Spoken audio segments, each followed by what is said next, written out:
Hello and welcome. This is your Geek Eric, and this is Game Dev News, a quick weekly show helping you stay up to date with all things indie game dev related. Let's get to it. First up, let's talk about the jams. And the biggest game jam coming up is the Brackeys Jam 2020.2, starting on August the 1st. With over 3,000 members already signed up, you won't want to miss it.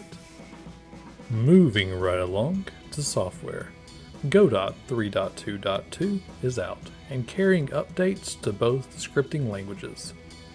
VS Code and Visual Studio got support for debugging and better integration with the editor, while GD Script got better type support. Blender has gotten a new sculpting brush that can easily simulate cloth.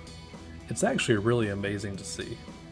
And you could find links to this and other stories mentioned in the description box down below.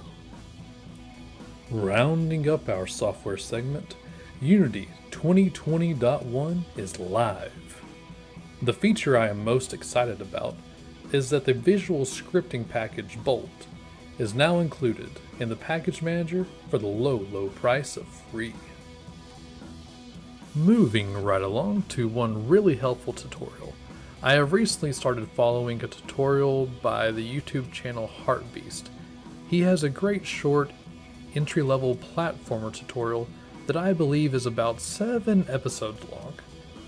Now, it doesn't get too complicated, but it shows things such as how to set up auto tiles, platformer movement, simple animations, and changing scenes.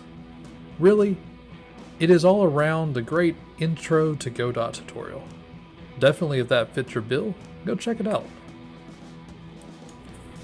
Now, if you made it this far, please, before you go, drop a like and subscribe for more game dev news and my other escapades and game-related content. Thanks for watching, everyone. See you next time.